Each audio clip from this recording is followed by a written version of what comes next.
过来看一个温馨的故事。屏东万满乡有乡六位乡亲，替莫拉克风采来的今日，受到女仆乡公所强制安置，因为工作人员呢态度过亲切，也本意能过好的照顾，本意能平安度过风采夜。故所也两公婆也特别写信呢，向女仆乡公所来表达感谢。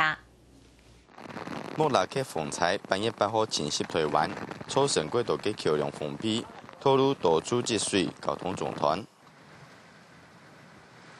屏东县万满乡刘乡乡民因为左转路卡嘅道路中断，流落到女仆乡公所前面。当日被女仆乡公所强制留置，本件的两公婆安全嘅度过风采夜。乡公所亲切嘅照顾我乡人士。本期真感激。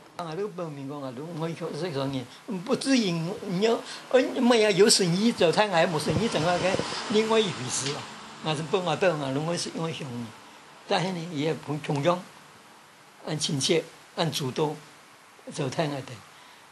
我还讲过多，我说都讲过多，我乡人都能给你互相，许多人呢按好做，但我心感到很感激啦。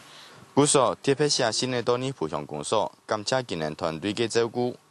内容提到，庄乡长慈悲为怀，群众爱民，鼎力相处，所用同提供50钱的事项，两亲过意没齿难忘。女仆乡长张文博萨表示，冇安尼做，心肝都会过意唔去。有在开时节吼，迄无吞咽国强硬一时啦吼，讲一点不一点有坏些。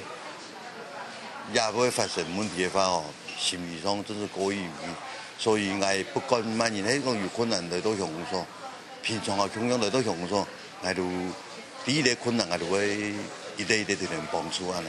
秦兄，有人写信来跟我们打气的。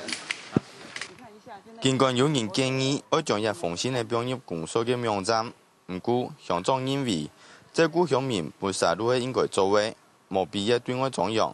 一封简短感恩的信呢，对苏菲的当事者来讲，可能那是一个小小的动作，才成为鼓励女仆乡公所团队继续服务乡民的最大动力。